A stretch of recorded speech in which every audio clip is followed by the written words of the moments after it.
Peu savent à quoi il sert réellement. Des témoins interloqués parlent de lumières étranges zébrant le ciel la nuit.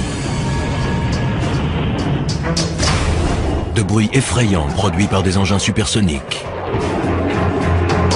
Et même de rencontres avec des formes de vie inconnues sur Terre. Le gouvernement américain nie jusqu'à l'existence de cet endroit retranché du monde. Mais une équipe de spécialistes est bien décidée à découvrir la vérité. Que dissimule-t-on dans cet endroit? Qui protège-t-on?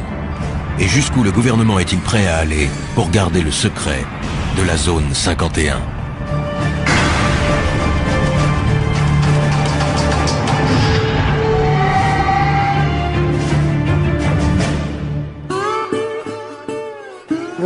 Ce qui est troublant, c'est qu'on nie son existence. La zone 51 ne ressemble à aucune autre base militaire américaine. Situé au cœur du désert du Nevada, ce complexe top secret est entouré de montagnes abruptes et inhospitalières. Il est protégé par un système de sécurité infranchissable qui le soustrait au regard des curieux, mais aussi, comme le reprochent certains, au contrôle de l'État. Des avions très étranges ayant été vus dans le ciel, certains pensent qu'on pourrait y procéder à des essais sur la propulsion antigravitationnelle, un système révolutionnaire relevant autrefois de la science-fiction. Chuck Clark est sans doute le plus grand spécialiste mondial de la zone 51. Astronome de profession et passionné d'aviation, il a toujours été fasciné par cette base destinée, au dire de l'armée américaine, à de simples essais aéronautiques. Au cœur du désert du Nevada, la petite ville de Rachel est la localité la plus proche de la base secrète appelée Zone 51. Elle surfe allègrement sur la publicité que lui apportent les rumeurs d'OVNI, mais beaucoup pensent que l'État encourage ceux qui propagent ces histoires d'extraterrestres pour mieux discréditer les observateurs plus sérieux.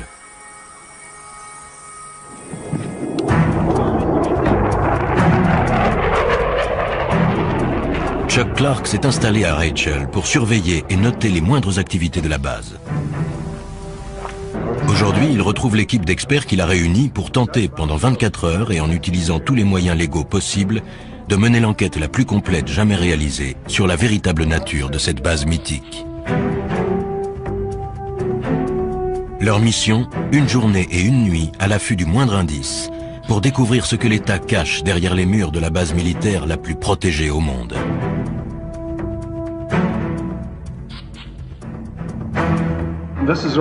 Voici la zone 51. C'est une image satellite de la base. Ça donne une vue d'ensemble. Chacun des hommes présents apporte des connaissances et un savoir-faire unique.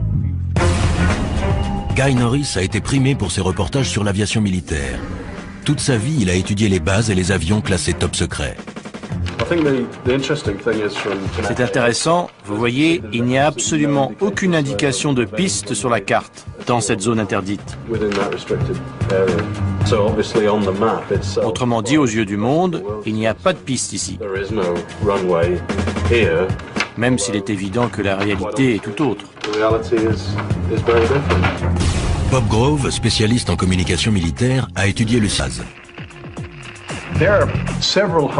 Il y a plusieurs centaines de fréquences actives. Je vais les analyser et les écouter et voir si elles sont aussi actives qu'elles semblent l'être. Mike Johnson, détective privé, a déjà travaillé sur l'affaire.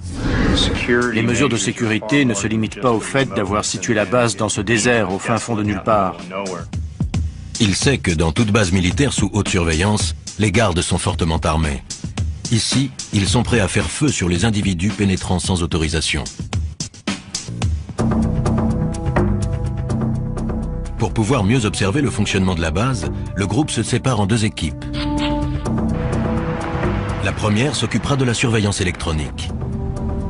Mike et Bob vont faire le tour de la base pour étudier de plus près son système de sécurité. Ils observeront les personnes qui les surveilleront et avec leur scanner radio, iront espionner la base par-delà les barbelés et les guérites des gardes. Deuxième équipe, surveillance visuelle. Chuck guidera Guy au sommet du mont Tikaboo, le seul site offrant une vue sur la base que l'armée n'a pas investie. Chuck va pointer son télescope astronomique non sur les étoiles, mais sur la zone 51. Chuck est déjà allé là-haut des dizaines de fois pour photographier le site et ses opérations.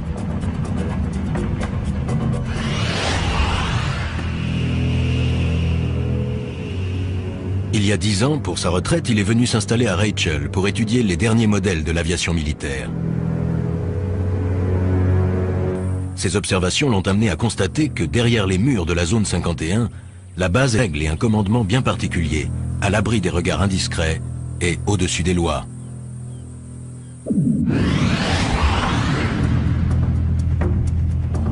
Chuck a découvert jusqu'où pouvaient aller les mesures de sécurité sur la zone. Un jour, alors qu'il marchait dans le désert, il est tombé sur ce qu'il croyait être les débris d'un avion.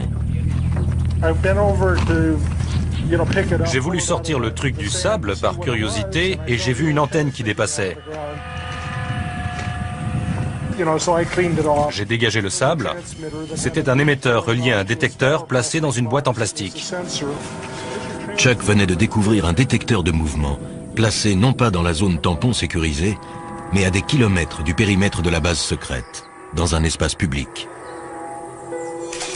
Pour Chuck, ces détecteurs viennent s'ajouter à la longue liste de moyens mis en place par la base pour surveiller de près les faits et gestes d'innocents citoyens.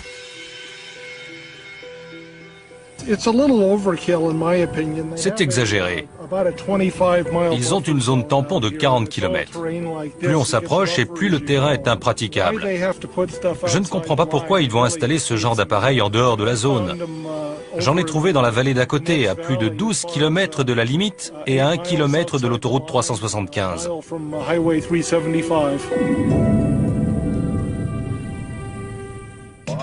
Bien décidé à dénoncer les agissements de l'armée, Chuck fait appel à un célèbre journaliste d'investigation, George Knapp. On a mis une demi-heure pour trouver le premier détecteur. 5 minutes pour le second. Voici l'émetteur.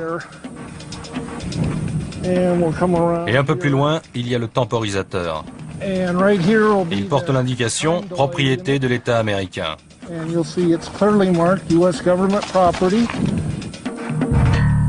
Au total, les deux hommes découvrent plus d'une dizaine de détecteurs destinés à transmettre des informations à la zone 51.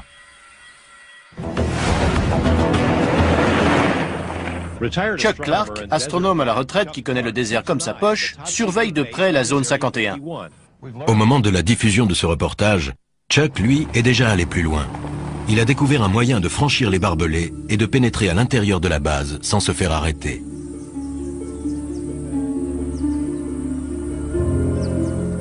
Mais pour cela, il doit parcourir 800 km jusqu'à Denver, dans le Colorado. Ce bâtiment d'allure banale renferme des technologies ultramodernes mises au point par les militaires qui dirigent la zone 51. Chuck peut désormais renverser la situation et espionner la base. En effet, la société Space Imaging possède et exploite ICONAS, le premier satellite commercial à haute résolution. Ce satellite met 98 minutes pour effectuer une révolution autour de la Terre, et les images aériennes qu'il fournit sont tellement précises qu'il peut isoler le bâtiment qui finance la zone 51, le Capitole. Chuck, pourquoi cet intérêt pour cette zone? Je me suis installé là-bas il y a 10 ans, et quand je n'observais pas les étoiles et le ciel, je pointais mon télescope sur la base. Ça doit leur plaire. Ils adorent. Les photos aériennes d'ICONAS permettent à l'équipe de Space Imaging de créer une réplique fidèle en 3D de la zone 51. L'État américain n'apprécie guère Chuck, mais il ne peut empêcher Space Imaging de lui offrir son premier aperçu de l'intérieur de la base ultra secrète. Ça alors. C'est la zone 51 reconstituée grâce aux images d'ICONAS. On peut la survoler à l'aide de ce logiciel. C'est fantastique. J'ai pris des photos de la façade de ces bâtiments, mais je n'avais jamais vu celui-là. On voit du sable sur la piste. Peut-être qu'un engin a atterri récemment dessus ou juste à côté. C'est peut-être aussi juste un trompe-l'œil. Ces gens sont retors. Il faut l'être pour diriger une base pareille. Ce serait bien leur genre. Ouais. Vous allez diffuser ça? Je suis un peu Little Brother surveillant Big Brother. À force d'être à l'affût de détails, on finit par comprendre des choses. C'est aussi sécurisé qu'on le dit et qu'on le voit à la télé? Sans doute plus encore. Ils ont installé des détecteurs à des kilomètres de la zone. Ils vous repèrent bien avant que vous n'approchiez de l'enceinte. Je ne vais pas disparaître après ça. Ça se pourrait. Une fois sa mission accomplie, Chuck reprend aussitôt la route, impatient de faire part de ses découvertes au reste de l'équipe. Mais pendant la zone 51, le gouvernement fédéral lançait déjà sa contre-attaque. Un coup dur attendait Chuck. Un ami m'a appelé. Le FBI était avec lui et m'a demandé ce que je fabriquais dans la zone 51. Il laissait sous-entendre que Chuck allait passer un mauvais quart d'heure.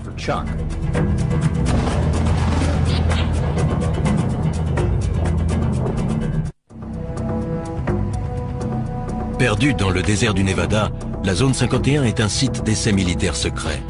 Elle est à l'abri des regards indiscrets grâce à une zone tampon de 40 km, des montagnes et un environnement inhospitalier. Deux équipes d'enquêteurs ont décidé d'épier et de noter les moindres mouvements et les moindres bruits. Si tout se passe comme prévu et si les gardes de la base les laissent tranquilles, les deux équipes se retrouveront 24 heures plus tard. Chuck Clark et Guy Norris vont s'installer au sommet d'une montagne munis d'un télescope et d'un appareil photo. On est au milieu de nulle part. On est à 35 km dans l'arrière-pays. Le plus dur les attend encore. Ils ont devant eux 2 bonnes heures de marche pour gravir le mont Tikabou. Ça fait combien de haut? Un peu moins de 2500 mètres. On est à 2100 ici. Là, on est vraiment tout seul, non? Ça, c'est sûr. On sera dans le beau drap si on se casse une jambe. Chuck Clark va au-devant de graves ennuis. George Knapp ayant révélé qu'il avait découvert des détecteurs de mouvement cachés hors du périmètre légal de la zone 51, le FBI a décidé de lui donner une leçon.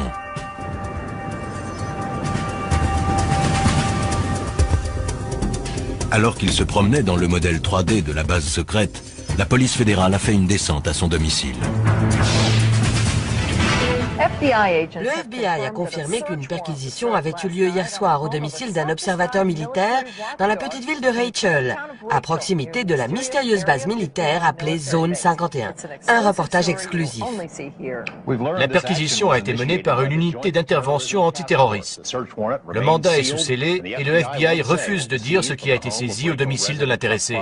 Je passais par là en voiture et j'ai remarqué qu'il y avait des types devant la maison de Chuck. Bill Whiffen habite non loin de là. Il savait que Chuck était absent. Pensant tout d'abord qu'il s'agissait d'un cambriolage, il a saisi son appareil et a pris des photos. Les hommes et les femmes que l'on voit ici sont des membres de l'unité antiterroriste. Il y avait une dizaine de voitures et plus d'une dizaine de personnes.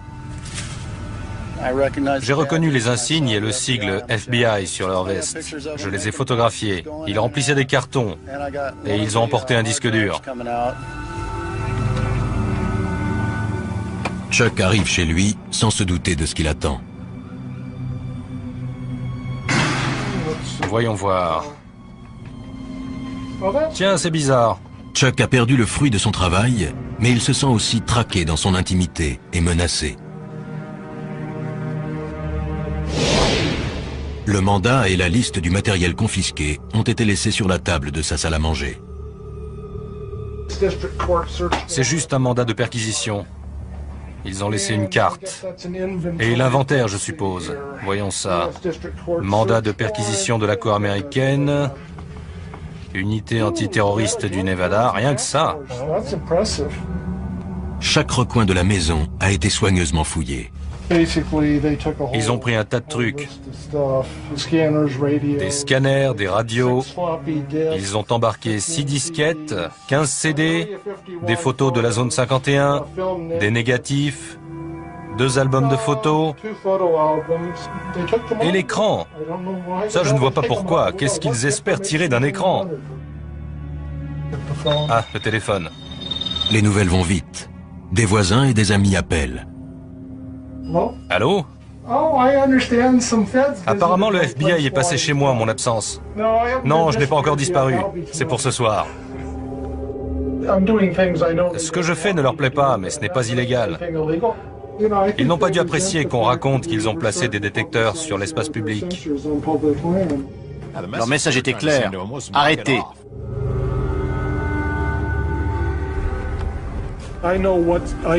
Je sais jusqu'où je peux me permettre d'aller légalement. Je pousse les limites, mais je ne les franchis pas. C'est ça qui les énerve. Je ne me laisse pas intimider par eux. Je me pointe sous leur nez avec mon objectif. Conscient que l'État enquête sur Chuck, ses coéquipiers, le spécialiste de la sécurité Mike Johnson et l'expert en communication Bob Grove, poursuivent leur mission. Ils ne sont qu'à 3 km de l'accès arrière de la zone 51 et il ne fait aucun doute qu'ils ont été repérés. Ils ont un tas de façons de détecter notre présence. Ils doivent nous écouter. Possible. Ils nous regardent certainement et ils doivent nous écouter aussi. Voilà les barbelés.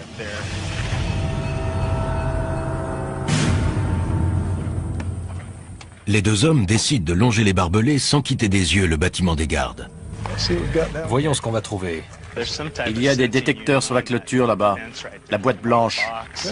C'est bien possible. Allons voir ça de plus près.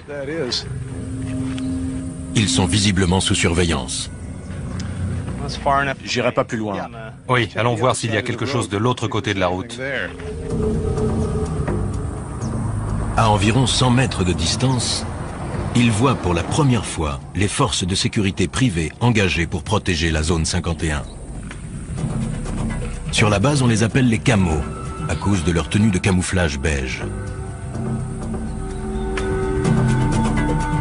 Bob et Mike aimeraient s'approcher, mais ils savent qu'un pas de trop compromettrait leur mission. Ce n'est pas le moment de prendre des risques. Je tiens pas à aller en prison. Mike et Bob opèrent un repli stratégique.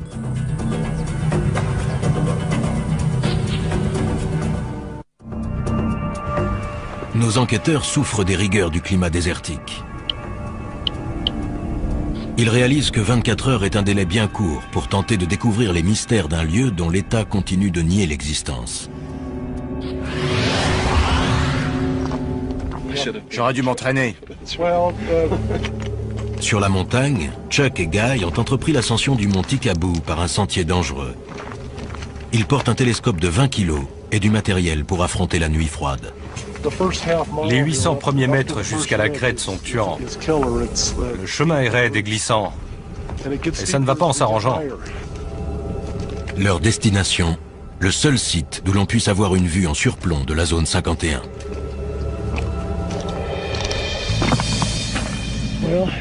Nous voici au sommet.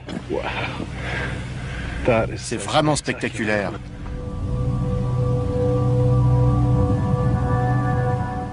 Alors, ça valait la peine. J'ai du mal à exprimer ce que ça me fait d'être là. C'est bizarre. On est là, sur la planète Terre, mais on a l'impression d'être à la lisière d'un autre monde. À travers la brume de chaleur, c'est bien un autre monde qu'on aperçoit. Un monde que l'État américain a cherché à soustraire au regard des curieux. Je vois des bâtiments qui brillent au soleil et j'aperçois une des pistes. C'est incroyable. Je n'en crois pas mes yeux. C'est inimaginable. Depuis le temps, c'est vraiment incroyable. C'est pas un mythe. Non, ça existe vraiment. Chuck et Guy se hâtent d'installer leur équipement. Car ils savent parfaitement que si d'ici ils peuvent voir la base, elle, peut également les voir. Ils sont à 40 km de la zone 51 et comptent sur le télescope de Chuck et son appareil photo avec téléobjectif pour espionner et consigner la moindre activité se déroulant là-bas. Avec le téléobjectif, l'image sera grossie jusqu'à 50 fois. Je vois. Les deux hommes savent que la base sert à tester des technologies modernes et ultra secrètes, dignes des récits de science-fiction. Sur ce qu'ils peuvent bien faire là-bas, on les soupçonne de plus en plus de travailler sur la propulsion antigravitationnelle. La quête du Saint Graal de l'aéronautique serait sur le point d'aboutir. On parle d'expérience sur l'antigravitation et j'ai vu 2 ou 3 trucs. Quel genre? Des objets qui s'élèvent lentement et restent en suspension durant quelques minutes, filent dans le ciel et puis s'arrêtent instantanément ou font demi-tour à toute vitesse. C'est incroyable. On ne sait jamais à quoi s'attendre. Ils testent toutes sortes de choses ici. En contrebas, dans le désert, déguisés en simples campeurs, Bob Grove et Mike Johnson s'apprêtent à écouter tout ce qui entre ou sort de la zone 51. Ils n'auront pas de vue directe sur la zone, mais Bob pourra écouter toutes les transmissions. Si un phénomène quelconque se produit, on peut le mesurer physiquement grâce à tout un tas d'instruments. Celui-ci, par exemple, vous entendez le bruit qu'il fait? Ça indique la présence d'émetteurs, ce qui est le cas puisqu'on porte tous les deux des petits micros sans fil.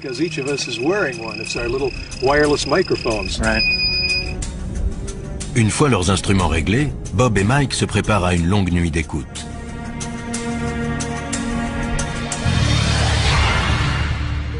Au sommet du Mont Ticaboo, Chuck Clark et Guy Norris ajustent la position du télescope. Si un événement se produit, ils n'auront que quelques secondes pour réagir. C'est une nuit sans lune. On a plus de chances qu'il se passe quelque chose, non? Ça augmente les possibilités. Ils ne prendront pas le risque de faire des essais au clair de lune. Moins la lune est visible et plus on a de chances qu'ils en fassent.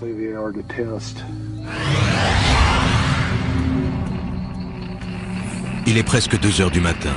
Le spécialiste en électronique Bob Grove et l'expert en sécurité Mike Johnson ont établi leur camp juste en bordure de la base. L'équipement radio ultra perfectionné va repérer toute activité au sol ou dans les airs.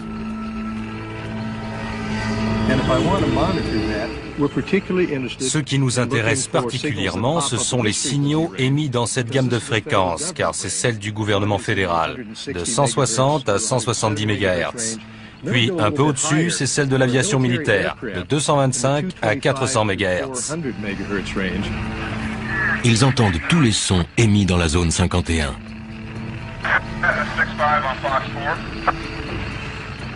Bob ajuste la fréquence. C'était quoi ce qu'on entendait à la radio? La sécurité. Il parlait de nous? Possible.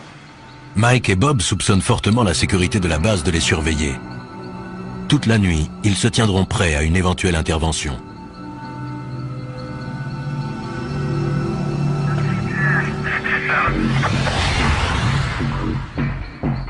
De leur côté, Chuck et Guy voient des lumières s'allumer. La base semble en activité, même à 3 heures du matin. Depuis que je me suis installé ici, la base s'est énormément agrandie. Elle a dû doubler de taille rien que ces 10 dernières années. Au sommet de la montagne, comme en contrebas dans le désert, règne un étrange silence. Mais soudain, le léger grésillement continu de la radio est interrompu. Bob fait son possible pour stabiliser la fréquence. Il y a un certain nombre de fréquences militaires air-sol actives. Il doit y avoir quelque chose dans le ciel. Et il y a aussi des fréquences de contrôle au sol. Le quelque chose en question se dirige à toute vitesse vers Guy et Chuck. Il y a un point très brillant dans le ciel, juste au-dessus de nous. Vous avez vu ça? C'est fou. Il est toujours là. Il se dirige vers le nord, on dirait. Incroyable. C'était extrêmement lumineux et juste au-dessus du site. C'est peut-être un aéronef éclairé par une lumière directionnelle puissante. Guy espère que l'engin va repasser pour que Chuck puisse le photographier. Mais le ciel redevient soudainement silencieux au-dessus du site.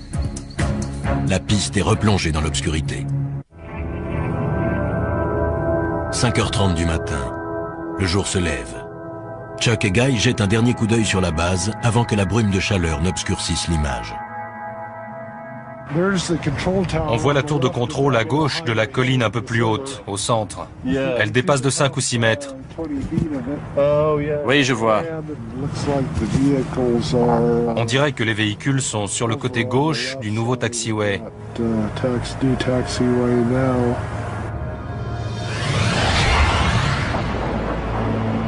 Quant à Mike et Bob, en bas dans le désert, Le voilà. à 4500 mètres au-dessus d'eux, la zone 51 se manifeste. Guy aussi entend l'avion. J'ai l'impression qu'il y a un engin là-haut, Chuck. Peut-être un bombardier B-2. Ils s'entraînent au ravitaillement en vol à l'aube, puis enchaînent sur 2 ou 3 heures de vol. C'est leur jour de chance. Le B-2 n'est pas seul. Il est accompagné d'un invité surprise. Un MiG-29, excellent. Il vient par ici. Bien que la guerre froide soit révolue, ici les Américains continuent de s'entraîner à combattre des avions soviétiques.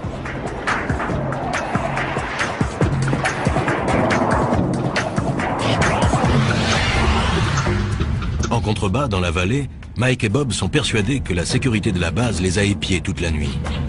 Avant de retrouver Chuck et Guy, il leur reste un dernier endroit à visiter. Si j'ai bien suivi les explications de Chuck, l'entrée principale est à une petite quinzaine de kilomètres, en direction de la colline. Alors qu'il s'approche de l'entrée principale, Mike aperçoit une chose surprenante dans son rétroviseur. Un véhicule arrive derrière eux à toute allure. Ses vitres sont teintées afin de protéger ou de dissimuler les passagers qu'ils transportent, des employés de la base qui se rendent à leur travail. La vache. Le car ne ralentit même pas. Il devait rouler à plus de 70 km à l'heure. Plus peut-être même. Il était pressé. Ouais. Pour préparer cette mission de 24 heures, Mike Johnson a passé des semaines dans des planques très inhabituelles. Son but, dénicher un employé qui, pour la première fois, accepte de parler de la vie sur la base. Pour un enquêteur comme moi, c'est ahurissant de voir à quel point le secret de ce complexe est bien gardé.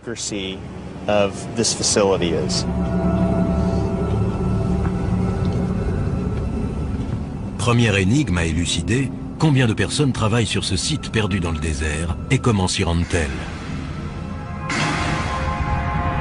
La zone 51 est située à 230 km au nord de Las Vegas.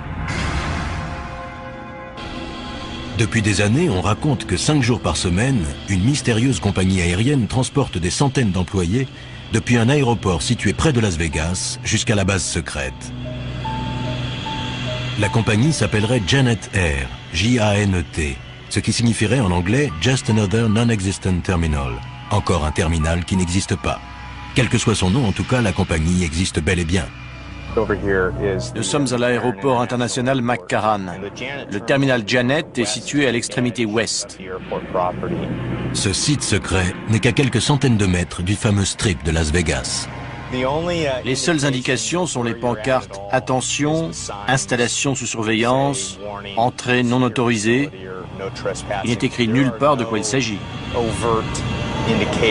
C'est ce qu'on appelle se cacher au vu et au su de tous. En observant les avions de Janet Air, Mike a immédiatement remarqué qu'il leur manquait quelque chose. Ces appareils ne possèdent aucun signe distinctif, à part le numéro sur la queue.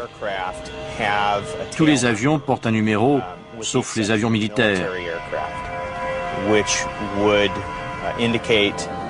J'en déduis donc que ces engins appartiennent à une compagnie privée. Grâce à ses talents d'enquêteur, Mike a retrouvé le propriétaire de cette flotte, la société EG&G, un très gros fournisseur de l'État. Un vol Janet vient d'embarquer. L'avion s'est mis en position sur le tarmac et ne devrait pas tarder à décoller. En général, ces avions-là n'attendent pas très longtemps. Ils se présentent sur la piste et décollent en moins de 2.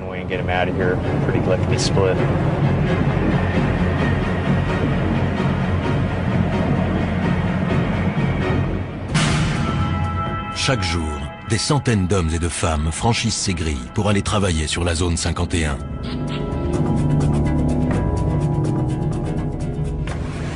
Une voiture s'approche. Le garde va sortir et le conducteur va présenter une pièce d'identité.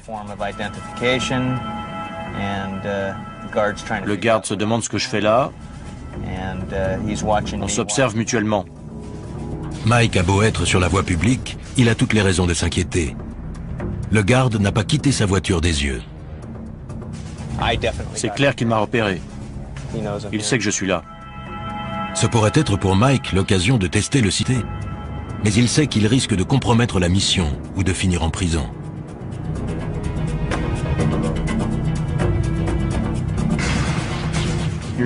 Voilà le pick-up blanc des gardes. J'ai sur le dos la sécurité du terminal Janet et la police de Las Vegas.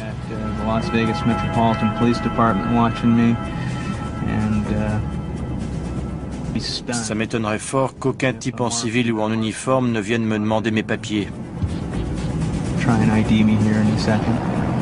L'étau se resserre non seulement au sol, mais aussi dans les airs. Il y a un hélicoptère au-dessus de nous. Mike préfère battre en retraite. Il reviendra pour poursuivre son enquête lorsque les choses se seront calmées. Les 24 heures sont presque écoulées, mais Mike et Bob touchent au but. Je vois des panneaux orange à flanc de colline, là. D'après Chuck, ils marquent la limite. Il y a des équipements de surveillance là-haut, et la limite est juste là. Oui, on y est. Moi, j'irai pas plus loin.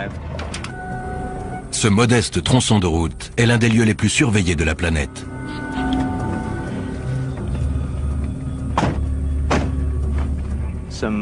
Il y a des détecteurs au sommet de la colline. On dirait qu'ils l'ont mis là-haut exprès. Tous ceux qui ont franchi cette limite ont été arrêtés, interrogés, et se sont vus confisquer leurs appareils photos, leurs téléphones portables et parfois même leurs vêtements. Accès non autorisé. Interdiction de photographier le site. Bon. Ben, on y est. Moi, je ne vais pas plus loin.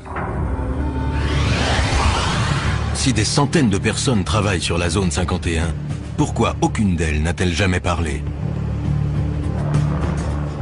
Quel genre de menace l'État fait-il peser sur elles? Mike a réussi à découvrir l'adresse de certains des employés qui garent leur voiture dans l'aérogare sécurisé de Las Vegas avant de s'envoler vers la base ultra secrète. Il est temps pour lui de passer à l'étape suivante. Un 4x4 noir franchit les grilles de sortie. C'est peut-être la chance de sa vie. J'ai passé quelques jours en planque à observer ce qui se passait. Grâce à quelques recherches, j'ai réussi à retrouver le propriétaire du véhicule. C'est un employé du site d'essai. Mike est bien décidé à suivre cette personne qui pourra lui dévoiler les mystères de la zone 51. Il suit de près la voiture noire qui s'engage sur l'autoroute. Les événements prennent une tournure favorable. Plus cet individu s'éloignera des regards intimidants des gardes de la base, et plus il sera susceptible de parler. Je ne sais pas du tout quel moyen de pression l'employeur ou l'État utilise, mais les employés doivent vraiment être tenus au silence. Je n'ai jamais vu un secret aussi bien gardé. La circulation intense complique la poursuite, et l'espace d'un instant, Mike perd sa cible de vue. La voiture que je file est au moins 400 mètres devant moi. Mike réussit à recoller au véhicule. Il se faufile entre les voitures afin de rester suffisamment près du 4x4 noir pour ne pas le perdre de vue, tout en évitant de se faire repérer. Il est toujours là dans la première file. On va voir si j'ai de la chance. Le 4x4 quitte l'autoroute pour se diriger vers la ville et s'enfonce dans un paisible quartier de banlieue. On a affaire à des gens de la classe moyenne ou légèrement supérieure. Ce sont vos voisins, les parents du meilleur ami de vos enfants. C'est juste qu'ils ont un boulot ultra confidentiel. On va voir ce qui va se passer. Je vais frapper à la porte.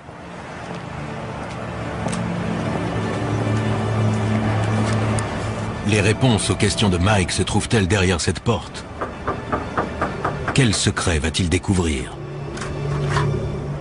Je m'appelle Mike Johnson. Je suis détective. Je ne viens pas vous causer d'ennuis. On a vu votre véhicule sortir de l'aérogare de Janet et on aimerait que vous nous parliez de la zone 51. Pas de commentaire. La porte s'est refermée et voilà. Sa réaction me conforte dans l'idée qu'il travaille bien là-bas. Mais voilà, il refuse de parler.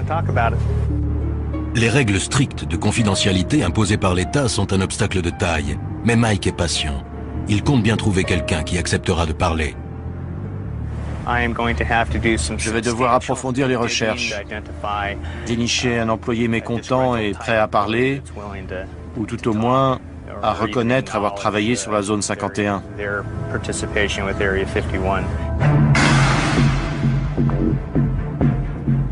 De retour à Las Vegas, Mike Johnson semble bien parti pour trouver un employé de la zone 51. Un informateur lui a suggéré de se rendre dans cet hôtel tout à fait ordinaire. Si ces informations sont exactes, un ancien employé de la zone 51 l'attend à l'étage.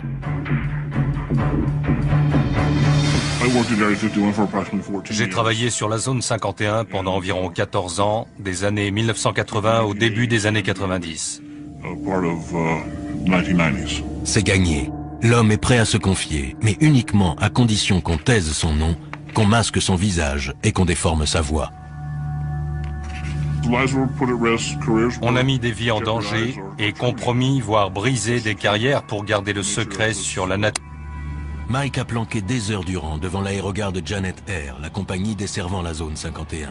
Cet homme l'empruntait 5 jours par semaine. Quand on arrivait, on garait son véhicule et on pénétrait dans le terminal, où nos affaires étaient fouillées. Il vérifiait qu'on ne transportait pas de magnétophone, d'appareils photo ou de choses de ce genre.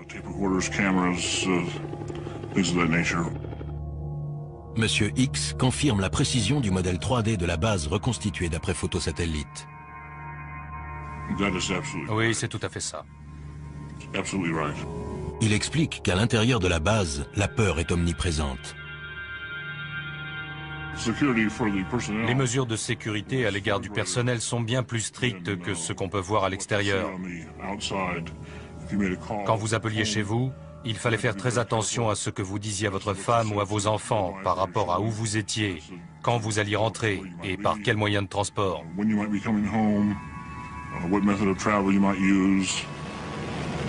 Quel genre de travail peut donc nécessiter une telle confidentialité? C'est une base d'essai d'appareils d'un nouveau genre, tout simplement. Les États-Unis montent des projets classés secrets pour une raison ou une autre, et les appareils sont testés et mis à l'épreuve sur ce site. D'après cet homme, la zone 51 ne ressemble à aucune autre base aérienne militaire.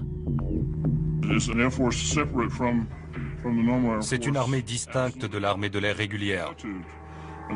Et les individus qui y travaillent savent qu'ils sont à part et d'une certaine manière au-dessus de l'armée de l'air régulière. Il affirme que les personnes qui dirigent la zone 51 n'hésitent pas à mettre en danger la vie de leurs employés. Ils ont un pouvoir absolu et sont corrompus. Les individus qui dirigent le site fonctionnent comme les personnages d'Apocalypse Now. Ils n'ont aucun scrupule. Ils remplissent leur propre mission.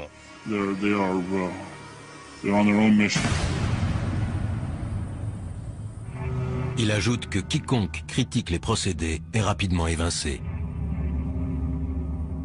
Je connaissais un employé qui a exprimé ses inquiétudes concernant le personnel qu'on exposait à des produits chimiques toxiques, à des déchets dangereux. On lui a répondu que le projet avait pris du retard et qu'il fallait le boucler au plus vite, et que le personnel ne serait pas informé. Quand il a critiqué ça, il a été renvoyé. Il a dû quitter la base. Monsieur X sait les risques qu'il court. Mais il affirme que si la vérité n'éclate pas, la corruption pourrait bien détruire la véritable fonction militaire de la base. Le Congrès devrait ouvrir une enquête.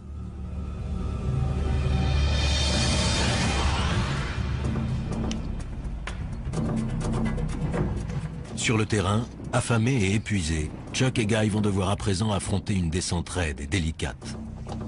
Ils ne seront sûrs d'avoir échappé à la sécurité qu'une fois arrivés sains et saufs au lieu de rendez-vous avec le reste de l'équipe.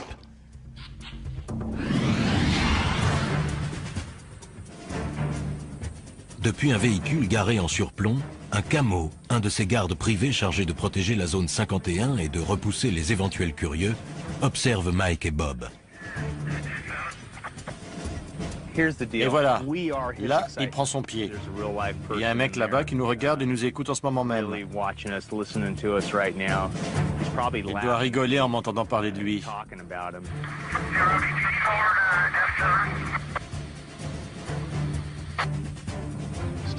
Toujours beaucoup d'activités sur la fréquence de la sécurité. On a vu tout ce qu'on avait à voir, j'irai pas plus loin. Inutile de tenter le diable. Désormais certains que la sécurité a été alertée, ils savent qu'il est temps pour eux de rejoindre Guy et Chuck.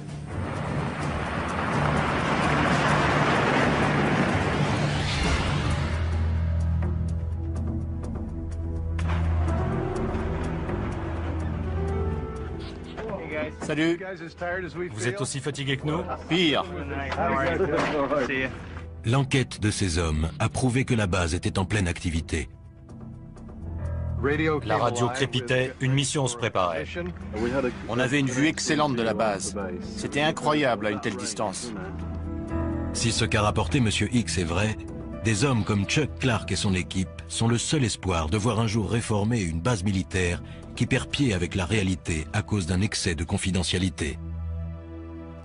Nous sommes la seule superpuissance encore en lice, et pourtant le mystère autour de la zone 51 s'est épaissi au lieu de décroître ces 2 dernières années. Pourquoi? Pourquoi les militaires entourent-ils la zone 51 d'un tel mystère?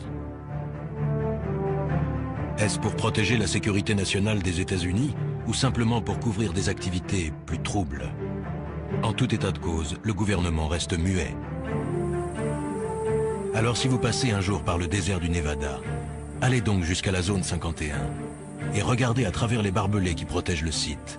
Car pour Chuck et ses amis, une chose est sûre, si vous cherchez des réponses, c'est là que se trouve la vérité.